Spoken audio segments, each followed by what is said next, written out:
fomos num centro, na cidade de Caldas, uma vez. E ali se materializou, né, a entidade ali na pessoa. Em quem? No pessoal que tava tocando o zabatuque. Tá. E um deles veio conversar com a gente. Só fazer uma parte, cara. Eu nunca fui no centro. Como que é? É uma sala? É uma sala. Um salão grande? É um salão tudo escuro, né? Escuro? Poucas luzes, assim. Muita imagem, cara. Imagem do quê? Tipo, esculturas? Imagem de santo misturado com uns caboclos, sabe? Tá. Então, muita imagem. A parede inteira, assim, lotada. E tem uma mesa no meio? E um monte de mesa, né? Como se fosse... Não é mesa, é cadeira, tipo de missa. De igreja católica. Aqueles bancos. Sei, né? Banco de...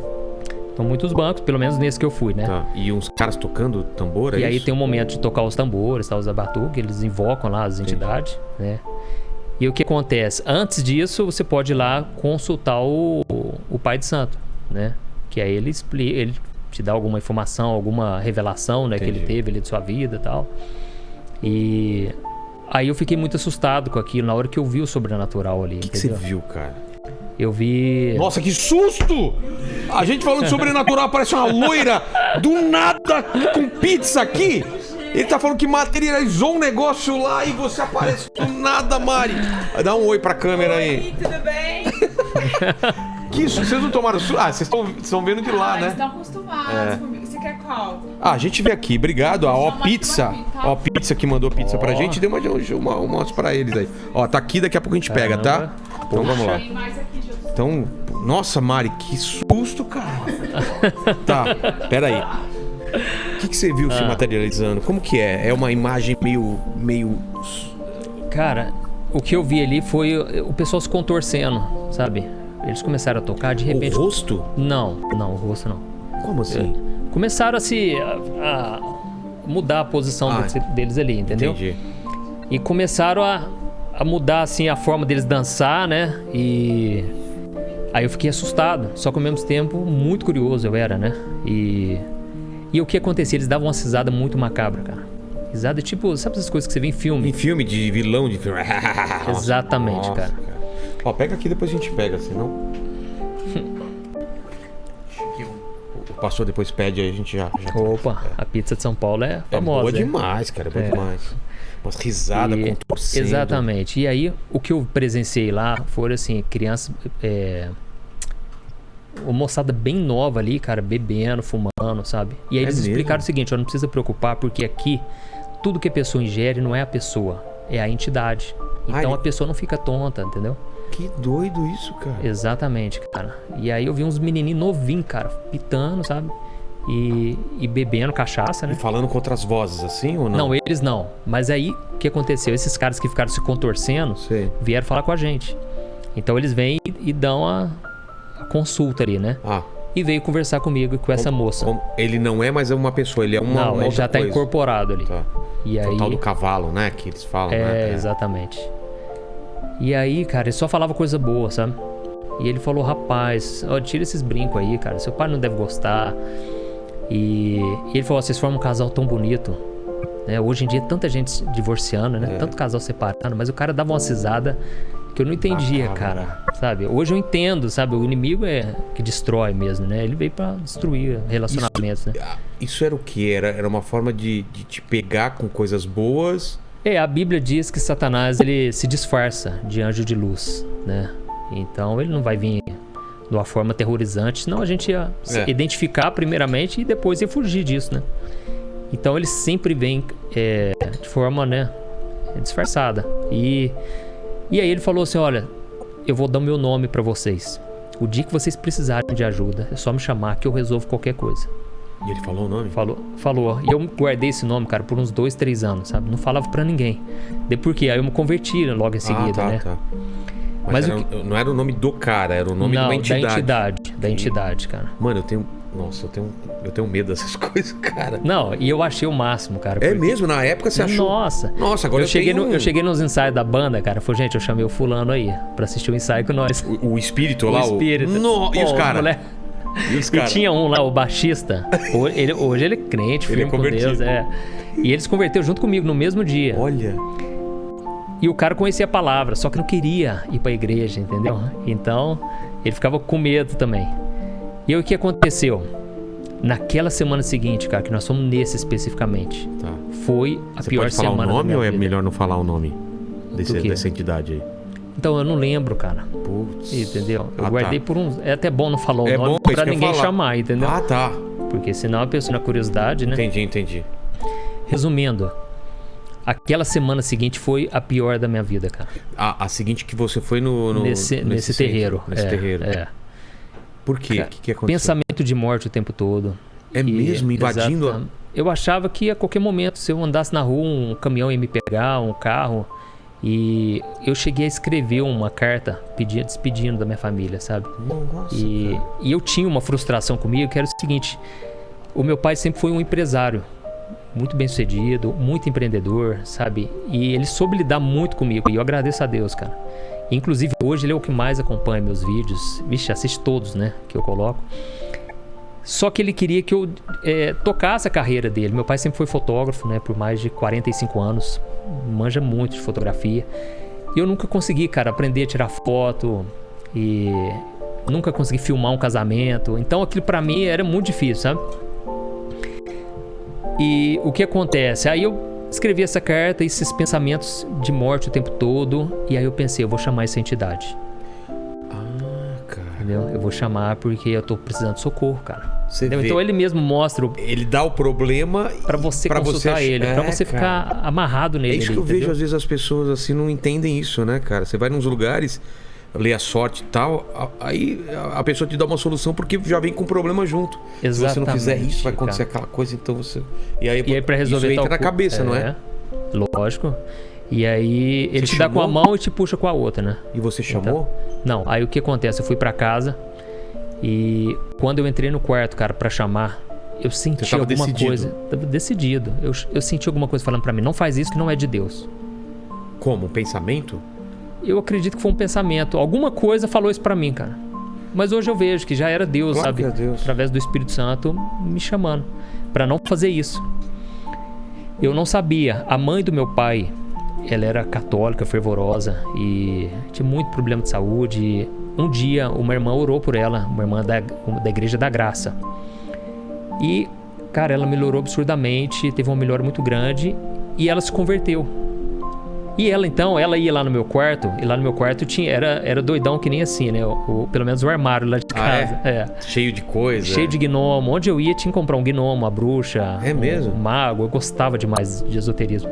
Incenso queimando dentro do quarto, dentro do armário. Minha mãe ficava doida. Coisa de maconheiro também, né? Aquelas coisas já, incenso aqui pra tirar o cheiro. Apesar que sua mãe sabia que você fumava maconha ou não? Não sabia. Eles ficaram sabendo, assim, de tanto ver eu contar os testemunhos, claro, né? Aí descobriu, mas na época... Não dá pra esconder mais, né? Não tem como. Até bom, né? Pra você mostrar o que você é. Eu já até falei pra eles que eu faço questão de contar. Porque eu já ouvi tantos testemunhos de mães chegando pra mim dizendo que o filho... Ela acreditou agora que o filho pode ser salvo. Porque se Deus fez comigo...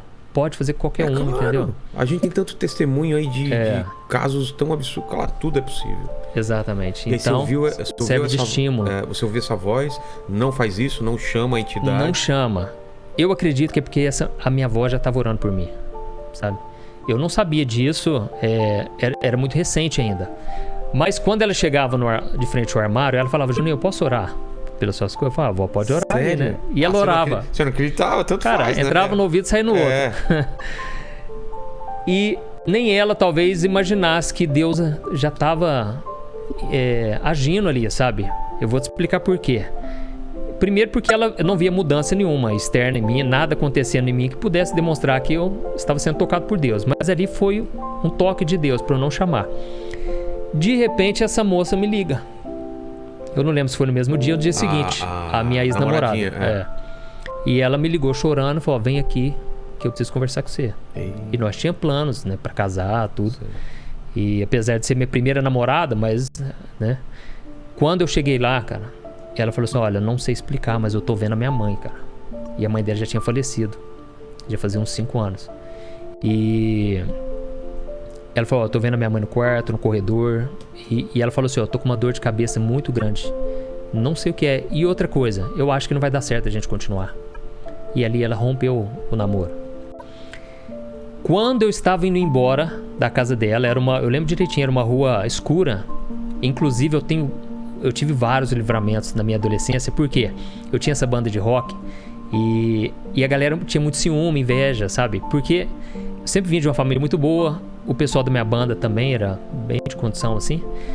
E na época da nossa cidade tinha muito skatista. Ah, tá. Entendeu? Então eu cantava bem, né? Relativamente bem. E muitos caras queriam me pegar, entendeu? De porrada? De porrada. Então, Deus já me deu vários, né, livramentos. Graças a Deus nunca apanhei. Poxa. Inclusive, uma vez me cercaram, cara, no parque de exposição da nossa cidade. Na SPAR, né, que chama. E os moleques me cercaram assim, cara. E um amigo meu skatista, que era o único ali, amigo meu, o cara me protegeu, me tirou pra fora e falou: vaza. Corre, porque os caras vão correr atrás de você. Então, assim, foi um livramento, sabe? Total. E resumindo, quando eu estava indo embora da casa dessa ex-namorada, depois de tomar eu me lembrei. Na bunda, né? Tipo... cara, do nada, sem razão nenhuma, entendeu? Hoje eu vejo que já foi o fato dela ter consultado aquela entidade, entendeu? Ah, ela consultou? Ela consultou. E como que eu sei disso? Porque quando eu me converti, quando eu entreguei minha vida para Jesus, eu fiz questão de ir lá contar para ela o meu testemunho. E eu perguntei pra ela. Por que falou, não, eu chamei dia? sim. E aí eu falei, olha, talvez foi por isso, entendeu? Reflita, sabe? Então, eu dei o meu testemunho pra ela. Quando eu estava indo embora, eu lembrei daquela oração que eu fiz, que eu tinha feito... No monte lá? Não, pedindo pra Deus me dar uma namorada. Lembra? Eu lembro, e aí? E aí, eu agradeci a Deus, rezei o Pai Nosso, a única oração que eu sabia fazer. E depois que eu orei o Pai Nosso ali, eu ouvi a voz de Deus. Foi a vez mais forte que eu já ouvi até hoje. E ele falou o seguinte: meu filho, você tem muito valor para mim e você ainda vai ver a grande obra que eu vou fazer na sua vida. Foi uma voz tão forte, era como se alguém estivesse conversando no meu ouvido, cara. E naquele momento eu chorei indo embora de bicicleta. Eu senti uma paz que eu nunca tinha sentido, uma paz daquela. E eu chorava tanto, e aquilo para mim foi um sinal de que não era algo normal, porque eu não tinha o costume de chorar, cara. Então, nos velórios da família, de parentes, não descia uma lágrima. Eu sempre fui muito fechado, sabe? Sempre fui, assim, nunca desejei mal pra ninguém, nunca fui um mau elemento. Andava, assim, com más amizades.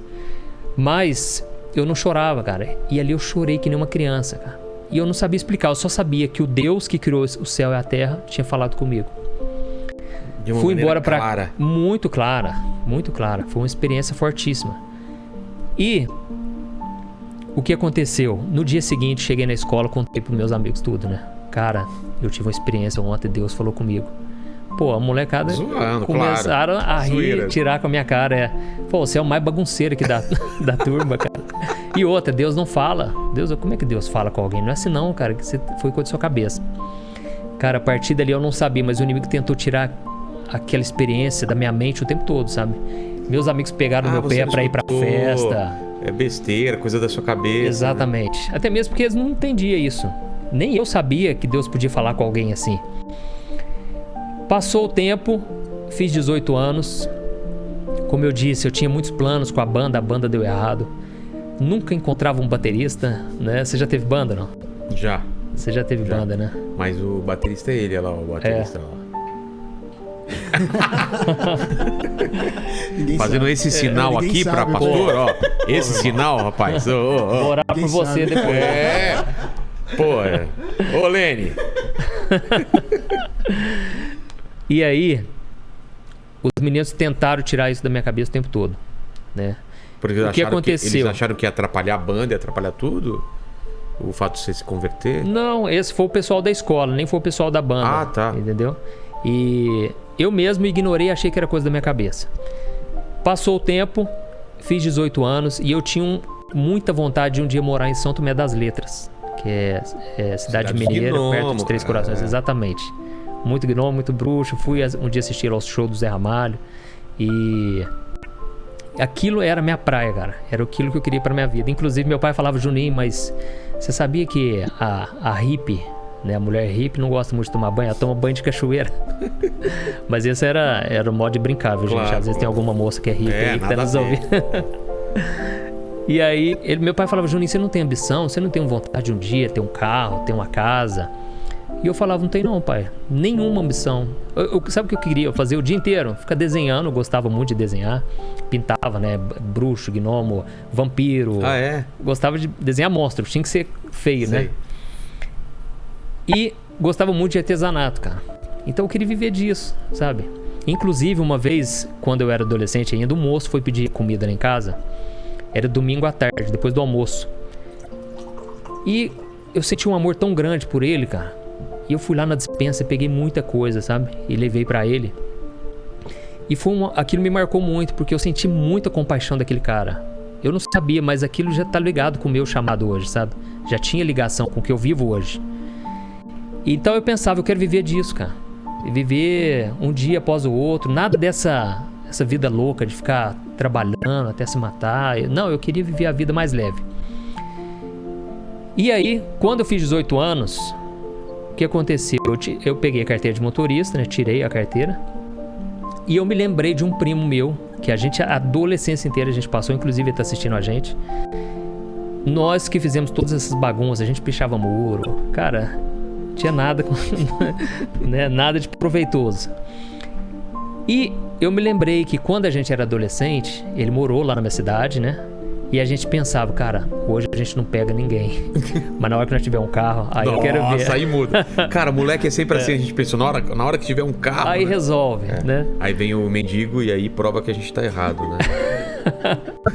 Você viu a história do mendigo, né? É verdade. E hoje eu vi ele tava num Porsche, cara, você viu? Eu tomei um susto quando eu recebi Não, aquele eu fiquei carro. sabendo que ele vai candidatar. Eles estão querendo que ele candidate a cara. deputado. Não, a vida do cara mudou totalmente agora. É. E aí eu lembrei desse primo meu. Ele já estava morando em Carmo do Rio Claro, que é Minas Gerais também. E eu fui lá encontrar com ele. Quando eu fui e cheguei na casa dele, cara, ele tava ouvindo Resgate, uma banda evangélica, né? Conheço. Eu não conhecia, mas achei muito estranho aquilo, o que estava sendo falado na música. E eu cheguei lá, o cara lendo a Bíblia, cara. E ele tava morando sozinho.